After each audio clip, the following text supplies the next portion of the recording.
Before I get into the actual meat and potatoes of the video, I would like to make a statement about these ads that I've been seeing a lot recently for AI Ethereum using like ChatGPT or whatever.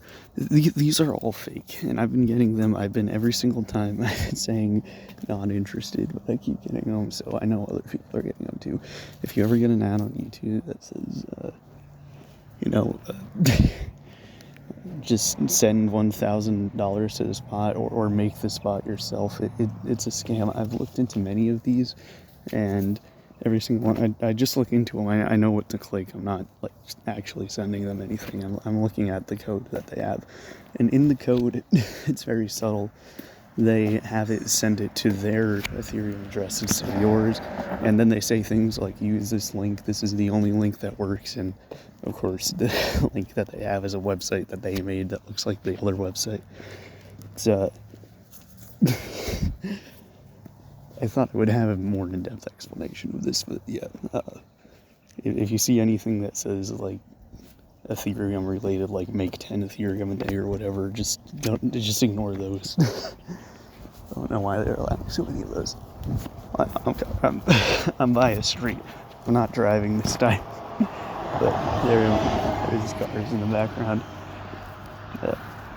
So I was gonna do the old comedic rule of threes where you build expectations about being a particular genre or type, and then subvert expectations.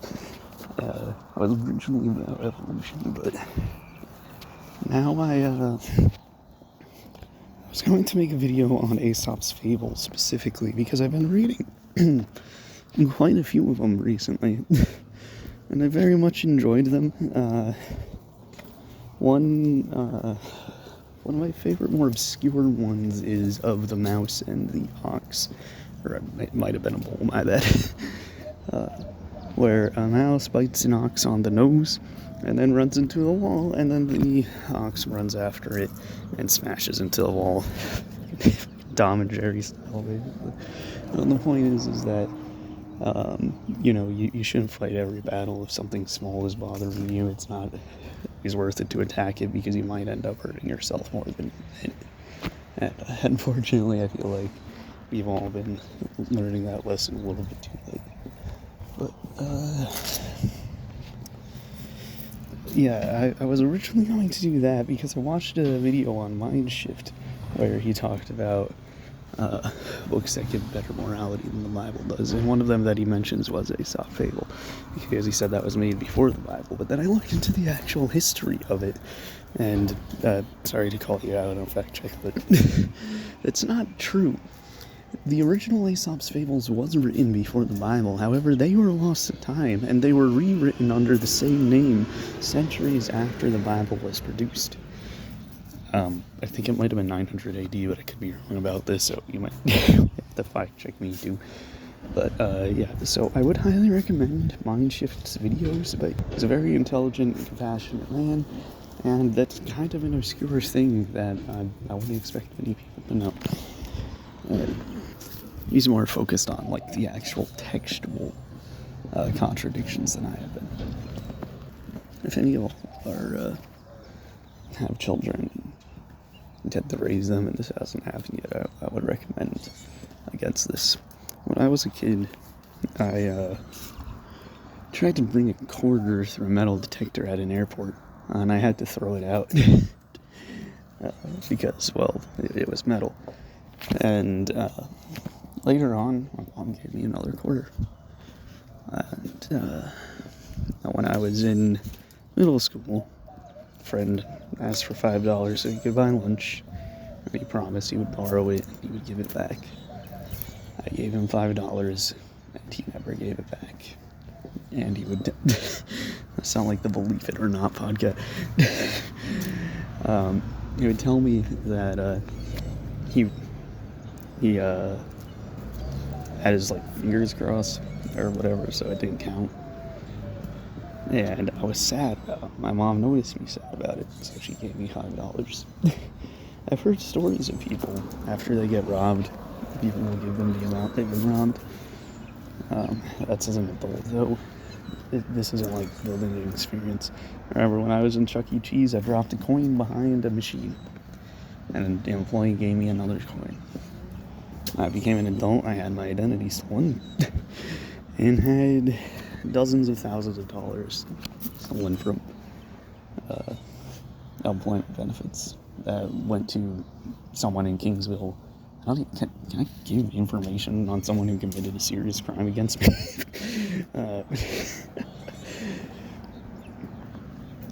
And obviously, I never got that back. And I think sorry, there's this truck that does that occasionally.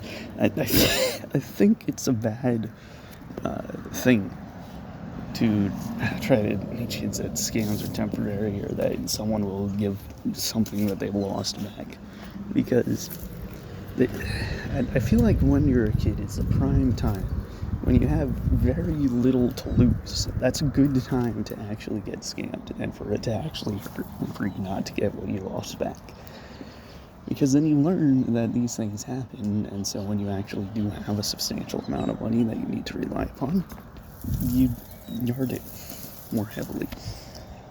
I'm not angry at my mom for this. I understand what my parents would do this. I would just warn caution.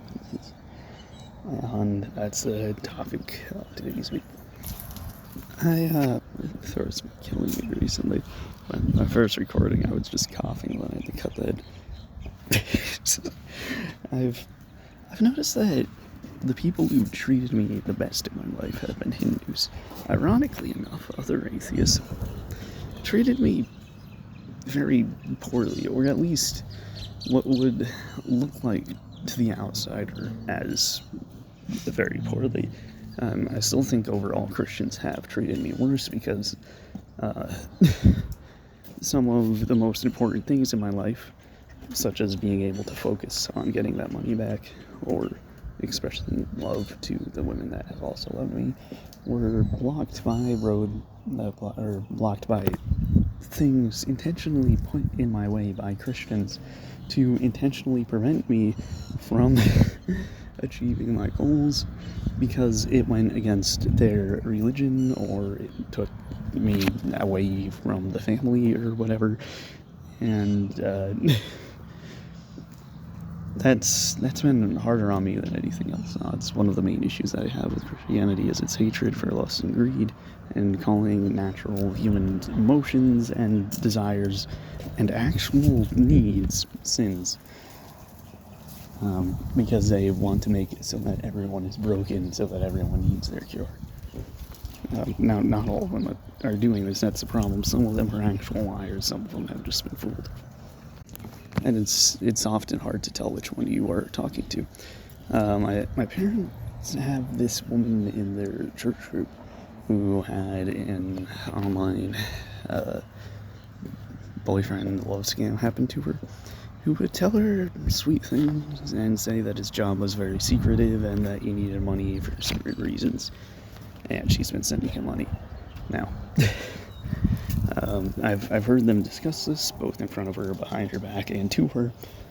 Well, actually, that's three things, but also, never in like a negative or hateful or judgmental way, just behind her back because she happened to not be there, and in front of her because they were trying to brainstorm how to tell this information to her.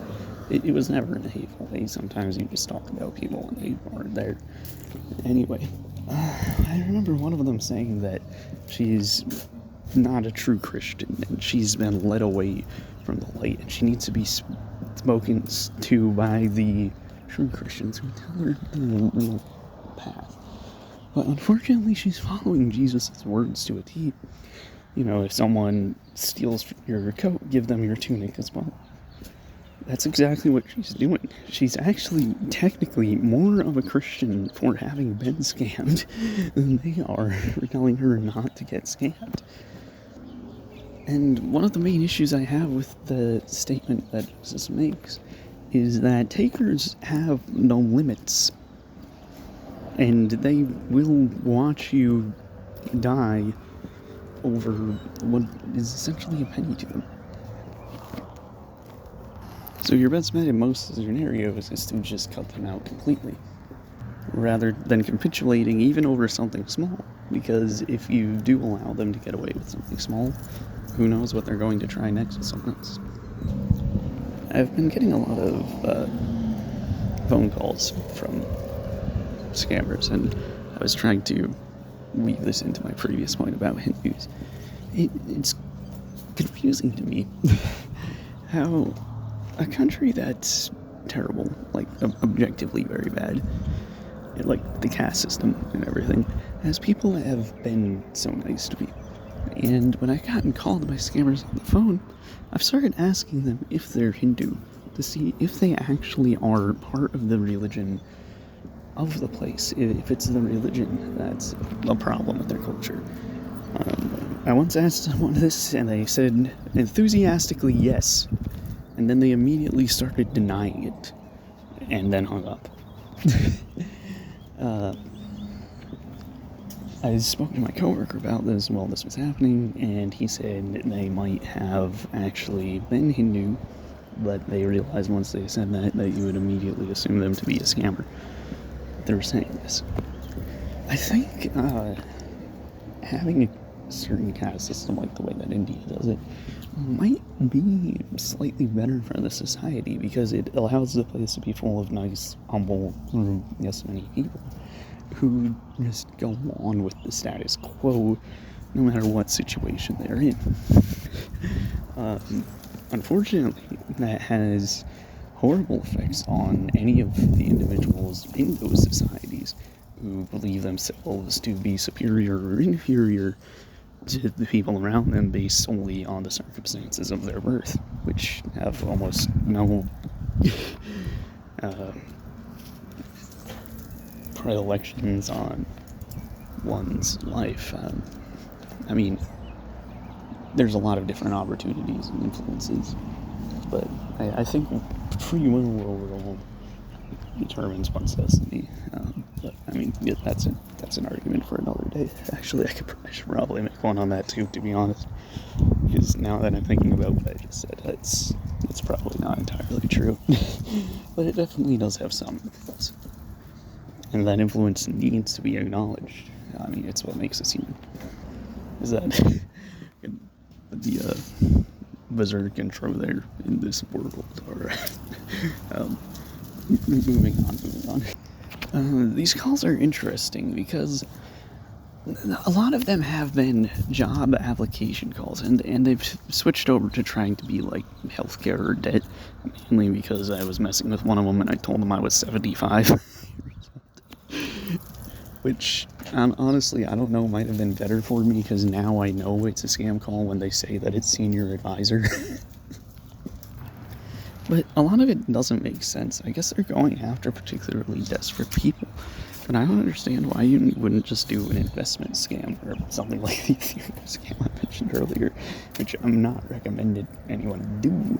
However, I think it's more morally justifiable, and it also makes much more sense from a practical standpoint to try to scam people who actually have money.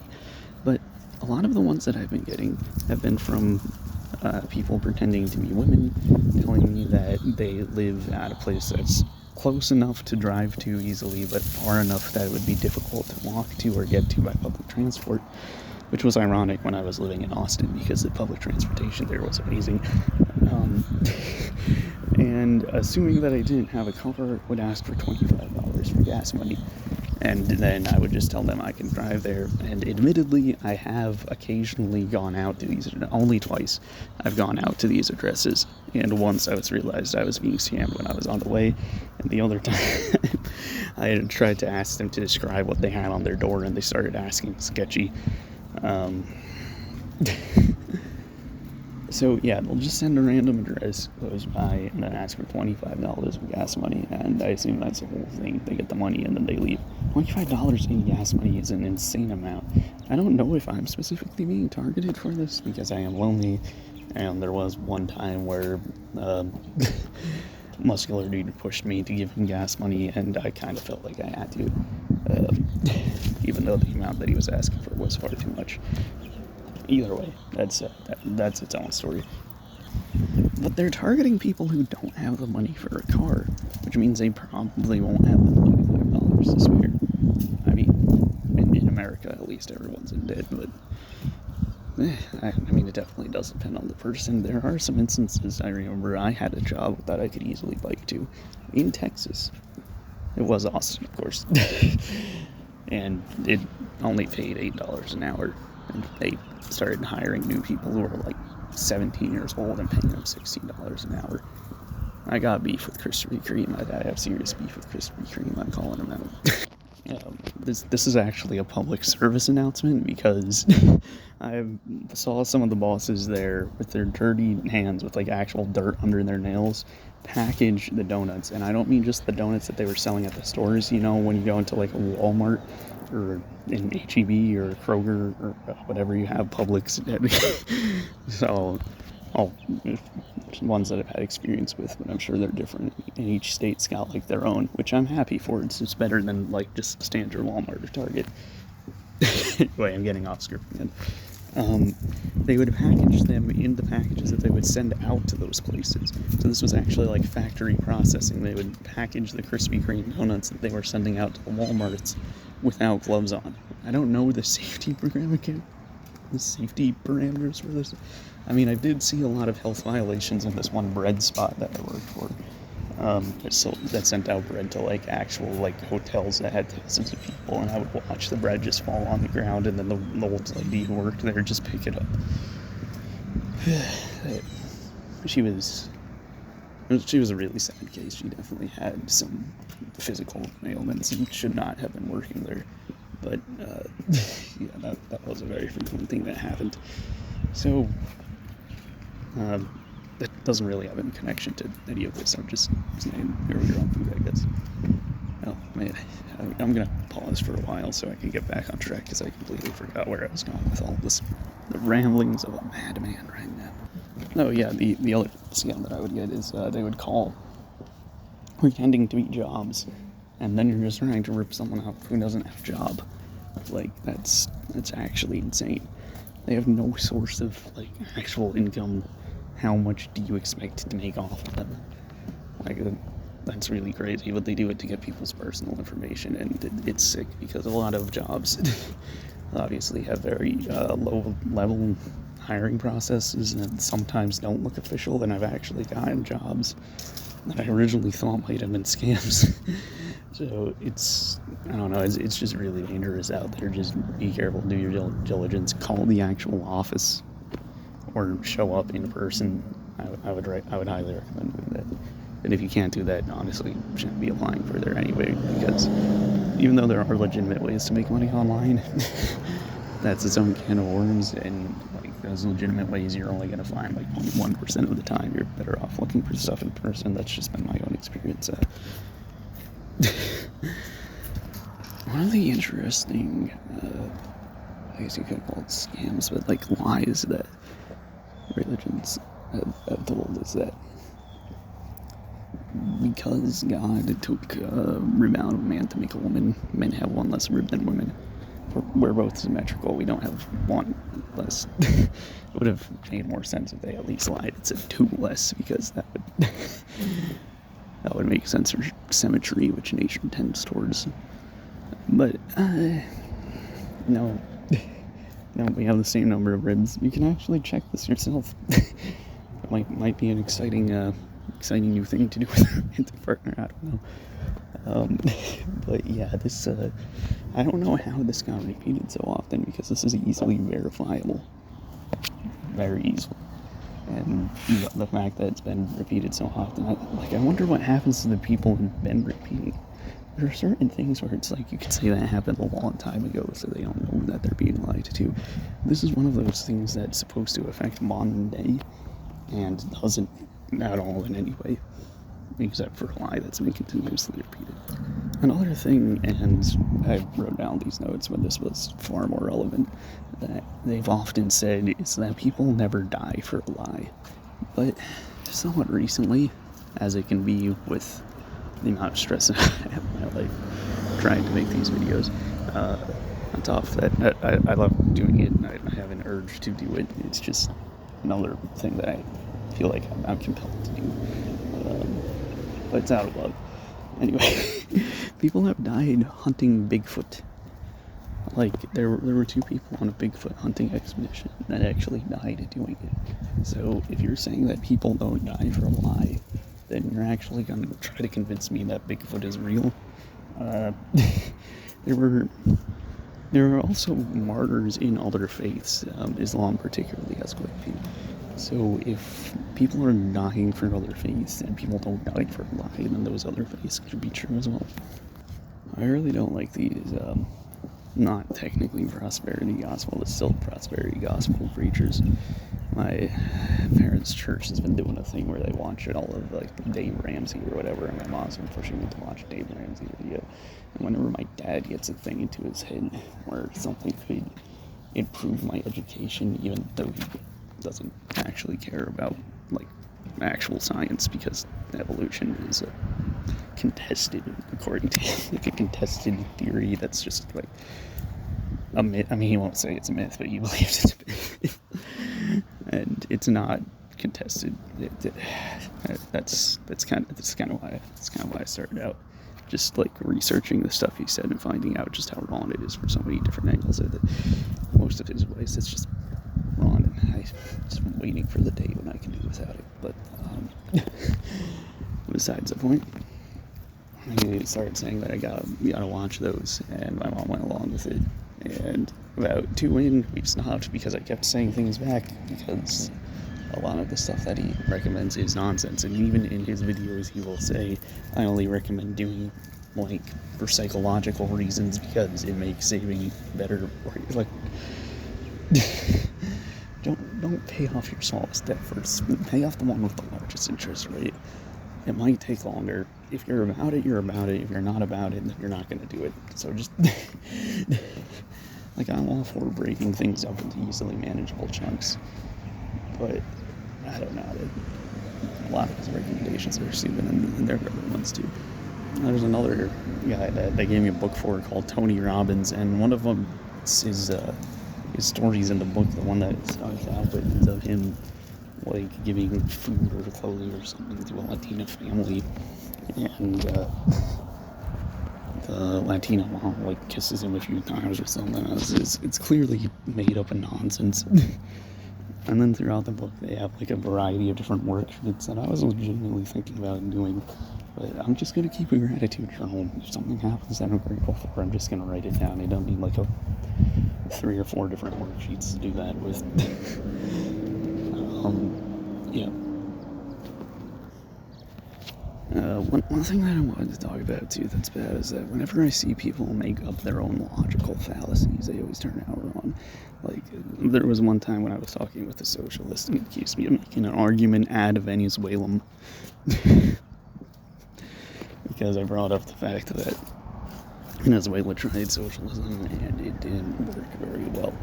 And if you're defending a kind of like socialism like Norway or Denmark, that's fine. I guess that makes sense. But he was literally going full like chairman now, like socialism is always good type nonsense where like if it actually benefits the needs of the people and has a strongly like capitalistic system with socialism on top of it, that seems to be the best way for things to work, like the Norway model. And I'm a huge fan of. I heard this like ad feminism logical fallacy where everything that a man says against feminism, which is already not hominid, but everything that a man says against feminism just proves why we need more of it, which is literally the definition of circular reasoning. Yeah, we're going atheist YouTube channel to anti-woke YouTube channel pipeline like several years too late within the span of 1 week.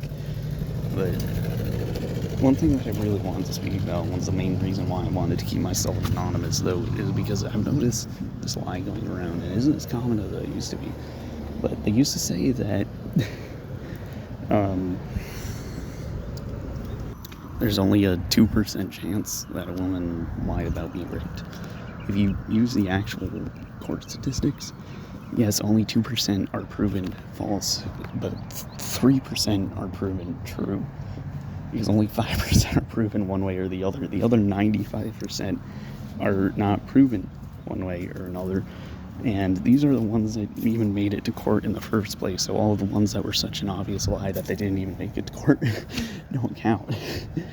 So not only is it actually a 2 in 5 chance that they're lying, like 2/5 of the time, but it might even be larger than that because the other ones didn't make it to court.